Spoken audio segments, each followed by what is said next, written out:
C'est lui, notre voisin qui revient, là, qui a l'habitude de harceler mes artisans, d'appeler la police, de les photographier, etc. à toute heure. C'est vous qui harcelez mes artisans sans arrêt?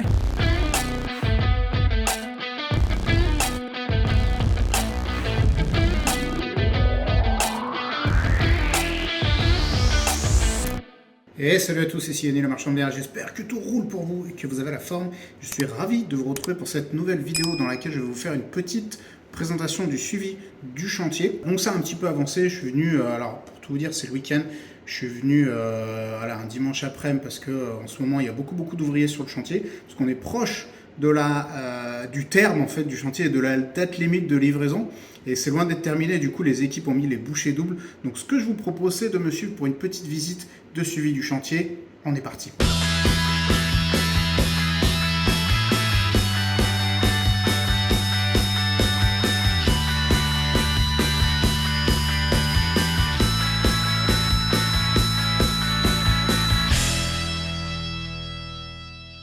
Alors on va commencer cette visite par l'appartement du premier et deuxième étage parce que, enfin vous allez voir, on va finir par la part du premier, je vais vous raconter une ou deux anecdotes croustillantes, donc restez jusqu'au bout de cette vidéo.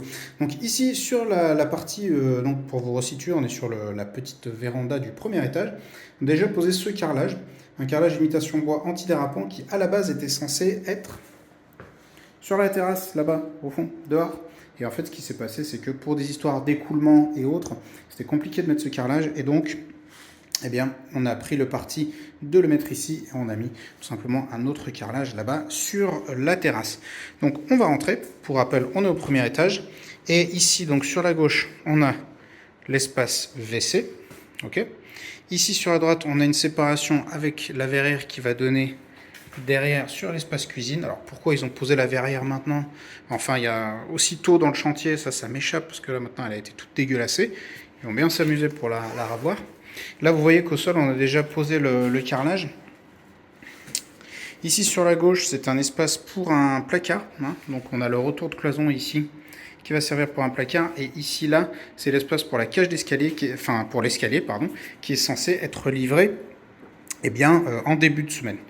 Donc là, ils se sont maniés de poser le carrelage ici. Et d'ailleurs, ils devaient finir l'impression dans les escaliers. Et donc, ils sont à la bourre, comme d'habitude. Ici, à gauche, on a notre coin bureau. Bon, là, il n'y a pas grand-chose qui est bougé depuis la dernière fois.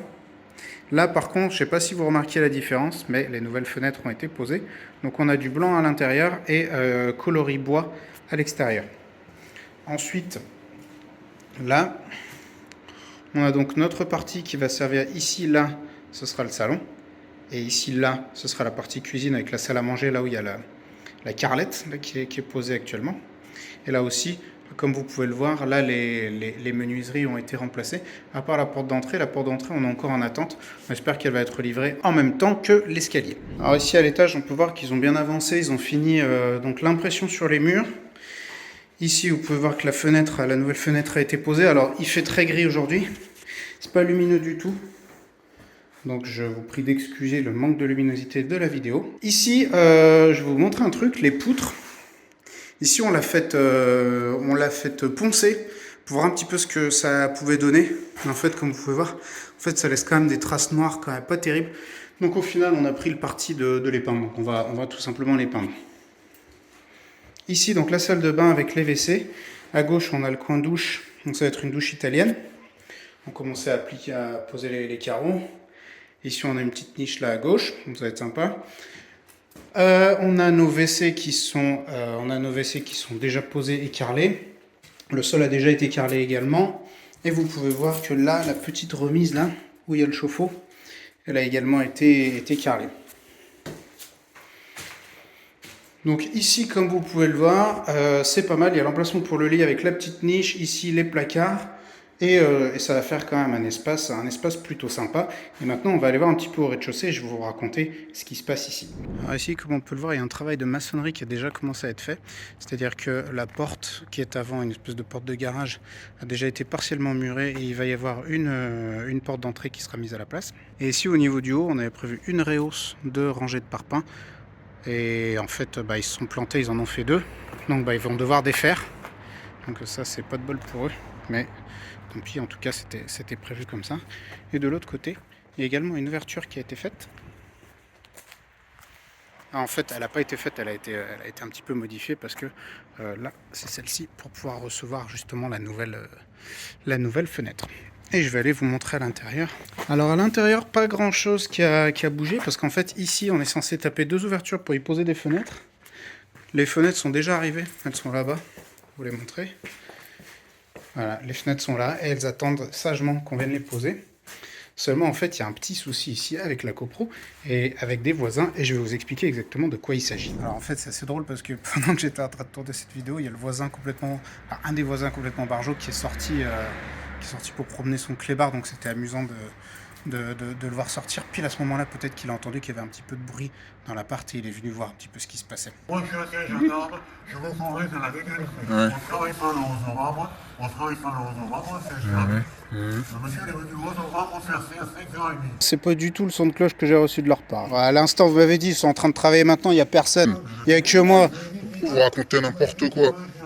Alors, en fait, on a ici une double problématique, c'est-à-dire qu'il y a le voisin dont je viens de vous parler qui est d'un immeuble adjacent et qui en fait harcèle juste les artisans, donc ils me disent que c'est juste insupportable, il les fait chier sans arrêt, il appelle les flics, etc. Donc c'est une ambiance qui est assez compliquée.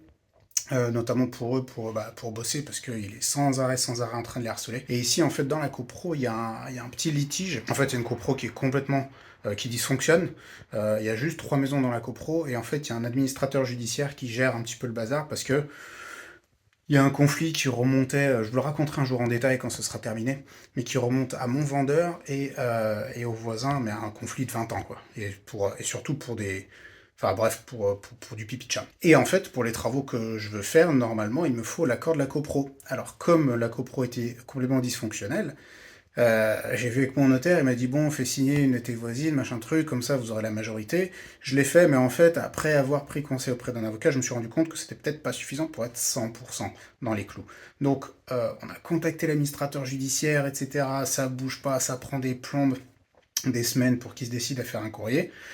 Enfin, on a pu convoquer une sorte d'AG un petit peu informel, et normalement, dans quelques jours, on a une réunion au cours de laquelle, eh bien, on devrait pouvoir faire valider ces travaux, et donc pouvoir faire les ouvertures et continuer et terminer le chantier de la part du rez-de-chaussée. Dans un autre registre, il y a des petites conneries qui ont été faites ici sur le chantier. Je vous parlais du rang de parpaing, là, par exemple, qui a été rajouté. En fait, à un moment donné, ils ont hésité entre... Enfin bref, il y avait un problème d'écoulement avec le carrelage, comme je vous ai raconté. Et en fait, ils m'ont proposé, ils m'ont dit, soit on te met un autre carrelage, soit on te met tel truc avec des lattes de bois sur des plots, machin. Ça sera super joli, super truc, mais c'est 1500 € hors taxe supplémentaire. Je me suis dit, non, moi, ça m'intéresse pas, quoi. Donc on repart sur un carrelage. Mais eux étaient persuadés que je prendrais la solution du plancher, c'est-à-dire du truc surélevé, et donc ils avaient surélevé également d'un rang de parpaing la rambarde de la terrasse pour que ce soit suffisamment haut et pour être réglementaire. Sauf qu'en fait, ils ont mal deviné parce que j'ai pas voulu de cette option. Et du coup, il faut tout défaire. Et c'est intéressant quand même de passer assez régulièrement sur le chantier pour voir ce qui s'y fait, parce que si je n'y étais pas venu, je sais pas, si j'étais venu genre en mode inspecteur des travaux finis, à la fin, une fois que la couvertine a été faite, l'enduit, etc., ça aurait été très compliqué de leur dire, bon, maintenant, messieurs, vous allez tout défaire. Donc c'est intéressant quand même de passer sur le chantier assez régulièrement pour voir s'il n'y a pas de conneries qui ont été faites, ou alors pour voir s'ils n'ont pas, on va dire, fait des devinettes un petit peu malheureuses, parce que parfois les artisans vont raisonner avec leur propre logique, qui se tient, qui se défend, mais en fait cette logique-là, c'est pas la vôtre. Et donc c'est important que vous ayez un petit peu quand même votre mot à dire sur le bon déroulé du chantier. Donc la semaine prochaine, moi je vais pas être là, je vais inaugurer des clubs de la MDB Academy un peu partout en France, donc c'est très cool, je vais faire 5 villes en 6 jours, donc ça va être intense, et d'ici là, le chantier va être quasiment terminé du haut, parce que là, on est vraiment sur les finitions, donc pour la prochaine vidéo, sans doute que l'appartement sera quasiment terminé. En fait, vous savez quoi, je viens de rentrer chez moi, j'ai eu le temps de cogiter pendant le trajet, je me disais, et si ce gars-là disait vrai, et s'il allait vraiment faire chier le monde, et s'il allait vraiment à la mairie, et si en fait c'était les artisans qui étaient en tort, et qu'en fait, effectivement, ils viennent à des heures auxquelles ils ne sont pas censés venir, effectivement, ils bossent quand ils ne sont pas censés bosser, même si on me dit le contraire. Et comme c'est l'opération dont vous êtes le héros, chose qu'il ne faut pas oublier, eh bien, ce qui m'intéresse, c'est de savoir ce que vous feriez dans cette situation. C'est-à-dire, vous vous pointez. Vous vous pointez à l'appart, vous vous pointez à la maison, vous pointez sur votre chantier. Les artisans vous disent blanc et les voisins vous disent noir. C'est-à-dire qu'on vous dit non, mais en fait, les artisans vous disent ah ben non, on travaille à heure régulière, gna gna gna, tatati, tatata, et on respecte les horaires et on fait ceci, on fait cela.